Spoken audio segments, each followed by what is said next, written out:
Show me what I used to know. Show me what's in here that'll help us leave. Hello friends, welcome back to our channel. तो दोस्तों, from series के last episode के absolutely shocking events के बाद from season 4 episode 5 का trailer finally आ चुका है। और भाई लोग, ऑनेस्टली बोलूं तो ये एपिसोड सीरीज के अब तक का सबसे टेरिफाइंग चैप्टर बन सकता है। यहाँ ट्रेलर छोटा जरूर है, लेकिन इसने स्टोरी के फ्यूचर के बारे में इतने डेंजरस हिंट्स दिए हैं कि अब क्लियरली लग रहा है कि शो फुल केओस मोड में एंटर करने वाला है। यहाँ जेट के पास्ट साइकिल मेमोरीज से लेके लेक के अंदर छुपी हॉरिफाइंग मिस्ट्री तक और टाउन को कंट्रोल करने वाली इविल फोर्स के नए क्लूज तक सब कुछ इस ट्रेलर में इंसेनली डार्क फील हो रहा है। दोस्तों, ट्रेलर की ओपनिंग ही एक बहुत अनकंफर्टेबल एटमॉस्फेयर क्रिएट करती है, जहाँ जेड और बॉयड फॉरेस्ट के अंदर खड़े होते हैं और जेड हवा में चीख कर आंसर्स डिमांड करता है। लेकिन इस सीन की सबसे डिस्टर्बिंग चीज उसकी आवाज है। जहां पहले जेड हर मिस्ट्री को एक पजल की तरह ट्रीट करता था, वो सरकास्टिक था, ओवर कॉन्फिडेंट था और हमेशा प्रूफ करना चाहता था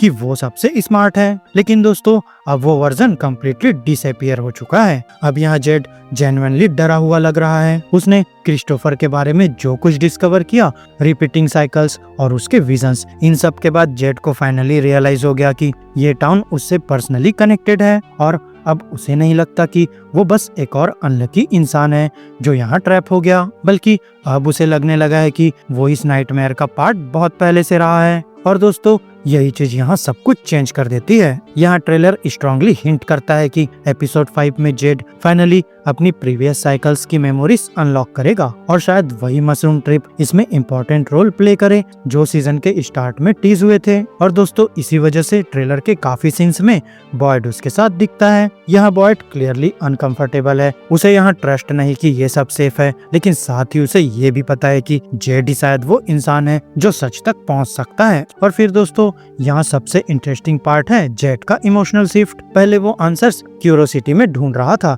लेकिन अब गिल्ट में ढूंढ रहा है। वहीं उसे लग रहा है कि जनरेशंस के जनरेशंस इस साइकिल में मर चुके हैं, क्योंकि कोई भी इसे स्टॉप नहीं कर पाया। और दोस्तों, इसीलिए ट्रेलर में वो इतना डेस्परेट लगता है। यहाँ फर्स्ट टाइम उसे जेन्युइनली फील हो रहा है कि टाउन के सब लोगों की सर्वाइवल उसके ऊपर डिपेंड कर सकती है। वहीं फिर एक सीन में जेड बोलता है कि वो जानना चाहता है कि वहाँ क्या छुपा है जो उन्हें एस्केप करने में हेल्प कर सकता है। और भाई लोग, ऑनेस्टली ये लाइन पूरे सीजन का मूड परफेक्टली कैप्चर करती है। वहीं दोस्तों, बॉय इन व्हाइट ने जब वार्निंग दी थी कि टाइम इज रनिंग आउट, तब से यहाँ सीरीज का एटमॉस्फेयर कंटिन्यूअसली डार्कर होता जा रहा है। और एपिसोड 5 एग्जैक्टली वही पॉइंट लग रहा है जहाँ फियर फाइनली पैनिक में कन्वर्ट होने वाला है। दोस्तों, उसके बाद ट्रेलर लेक मिस्ट्री की तरफ शिफ्ट होता है, जहाँ लास्ट एपिसोड में रॉजर ने अंडर वाटर हिडन रोप पुल की थी और अब ट्रेलर में ग्रुप कुछ बहुत हैवी चीज को शोर की तरफ खींचता हुआ दिख रहा है। यहाँ डोना का रिएक्शन इंस्टेंटली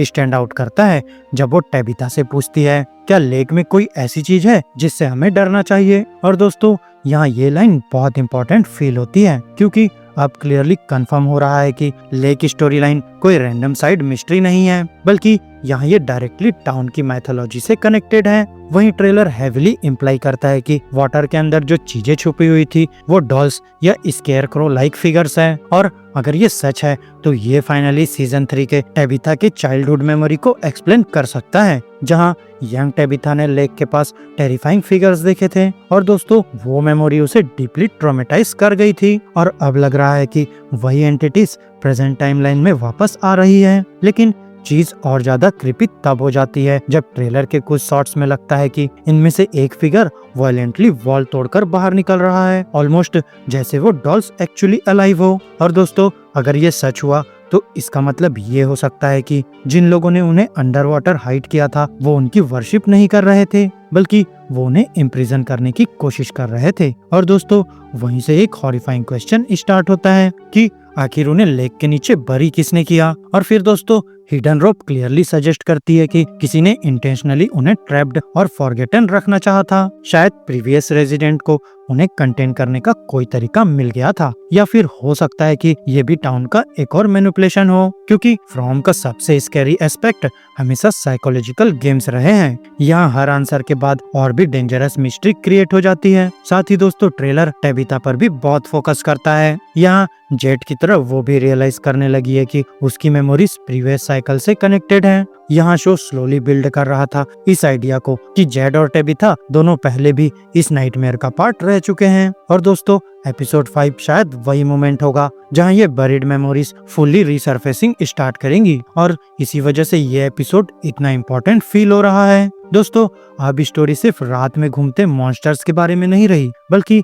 अब ये साइकिल के ओरिजिन को समझने के बारे में है। वहीं फिर दोस्तों ट्रेलर का एक और मेजर फोकस मैरियली है और दोस्तों उसके सीन्स शायद एपिसोड का सबसे डिस्टर्बिंग पार्ट बनने वाले हैं। एक पॉइंट पर वो क्रिस्टी से कहती है कि टाउन में कुछ एंशिएंट चीज है जो सबके सफरिंग पर फीड करती है और वो कभी रुकती नहीं। और दोस्तों ये लाइन एब्सोल्युटली मैसिव लगती है क्योंकि ये थ्योरी नहीं लग रही बल्कि ये रियलाइजेशन लग रही है। यहाँ ट्रेलर मैरियली के प्रेजेंट सीन्स और उसके केव ट्रॉमा के टेरिफाइंग फ्लैशेस के बीच कट करता है और फिर हम उसे चैंड अप भी देखते हैं, जिससे यहाँ स्ट्रॉन्ग इम्प्रेशन मिलता है कि या तो वो अपना ट्रॉमा रिवाइव कर रही है या फिर टाउन की एंटिटी डायरेक्टली उसके माइंड में इन्वेट कर रही है। और दोस्तों यही मैन इन येलो बहुत इंपॉर्टेंट हो जाता है क्योंकि सीरीज में उसे इंक्रीजिंगली एक गॉड लाइक ओवरसियर की तरह पोर्ट्रे किया गया है। यहाँ वो इवेंट्स मैनिपुलेट करता है, इंफॉर्मेशन कंट्रोल करता है और रिपीटिंग साइकिल से डीपली कनेक्टेड लगता है। और मैरियली की लाइन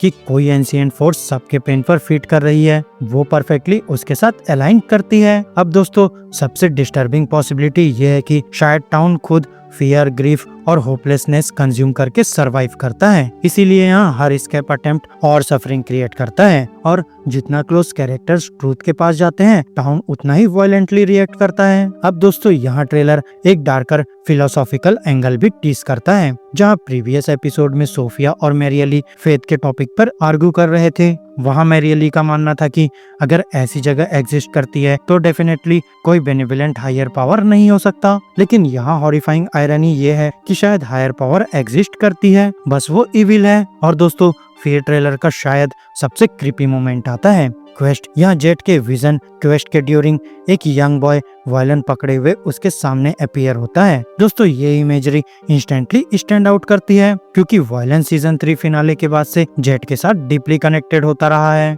और इसी वजह से बहुत फैंस बिलीव कर रहे हैं कि ये चाइल्ड एक्चुअली जेट का यंगर वर्जन हो सकता है। और अगर ये थ्योरी ट्रू है तो इसका मतलब है जेड अपनी प्रीवियस इंटरेक्शंस के फ्रेगमेंट से कम्युनिकेट कर रहा है। वहीं बॉय उसे बोलता है कि जिस ट्रूथ को वो ढूंढ रहा है वो पेनफुल ट्रूथ्स के अंदर रैप्ड है। और दोस्तों ये लाइन यहाँ बहुत डेंजरस फील होती है क्योंकि पूरे सीजन में एक ही वार्निंग रिपीट होती रही है, knowledge always comes with a cost. और इम्प्लीकेशन ये है कि जेट फाइनली प्रीवियस साइकिल्स का ट्रूथ डिस्कवर करेगा, लेकिन उस प्रोसेस में इमोशनली ब्रेक हो जाएगा और हो सकता है वो प्रीवियस मैसेकेयर्स विटनेस करे, हो सकता है वो जनरेशंस की डेथ्स को रीलाइव करे और वर्स्ट केस सिनेरियो हो सकता है उसे पता चले कि साइकिल एक्चुअली स्टॉप ही नहीं की जा सकती। दोस्तों फिर ट्रेलर का एक और मोमेंट इस पॉसिबिलिटी को और हॉरिफाइंग बना देता है जब जेट चीख कर पूछता है मैं इसे इस बार कैसे रोक सकता हूँ इस बार। और दोस्तों वही वर्डिंग सब कुछ चेंज कर देती है क्योंकि इसका मतलब है वो रिपीटिंग इवेंट्स को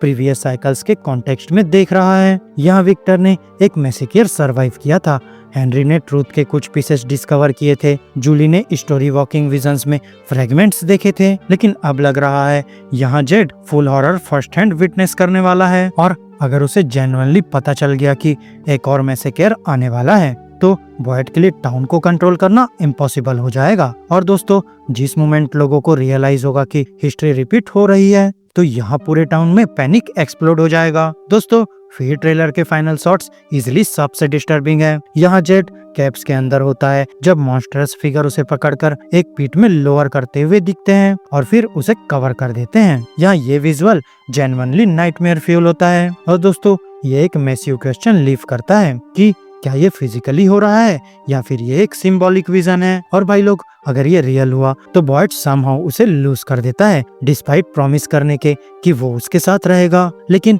अगर ये सिंबॉलिक हुआ तो शायद ये रिप्रेजेंट करता है कि जेड एंशिएंट मेमोरीज और हॉरिफाइंग ट्रूथ्स के वेट के नीचे भरी हो रहा है। Either way episode 5 clearly from की डायरेक्शन परमानेंटली चेंज करने वाला है। यह जेड और टेबिथा की मेमोरीज अब टाउन, साइकिल और हिडन इविल फोर्स को समझने की बन चुकी है, लेकिन जितना क्लोज वो ट्रूथ के पास जा रहे हैं उतना ही डेंजरस सब कुछ होते जा रहा है। और दोस्तों टाइम रनिंग आउट वाली वार्निंग्स के साथ। ऑनेस्टली अब जेन्युइनली लगने लगा है कि टाउन एक और कैटेस्ट्रॉफिक मैसेकर की तरफ बढ़ रहा है, जिसे शायद इस बार कोई भी प्रिवेंट नहीं कर पाएगा। तो फ्रेंड्स, मेरी आज की इस वीडियो में बस इतना ही। आपको हमारी ये वीडियो कैसी लगी अपने थॉट्स कमेंट बॉक्स में शेयर कर सकते हैं, और अगर ये वीडियो अच्छी लगी हो तो वीडियो को लाइक करो, चैनल को सब्सक्राइब करो, और ऐसे ही लेटेस्ट कंटेंट के लिए बेल आइकन जरूर प्रेस कर लो। और हाँ दोस्तों, वीडियो को हाइप करना मत भूलना। तो अब मैं मिलूंगा आपसे अपनी नेक्स्ट वीडियो में, तब तक के लिए इष्ट की इष्ट देसी दोस्तों। How does this help? How do I stop it from happening this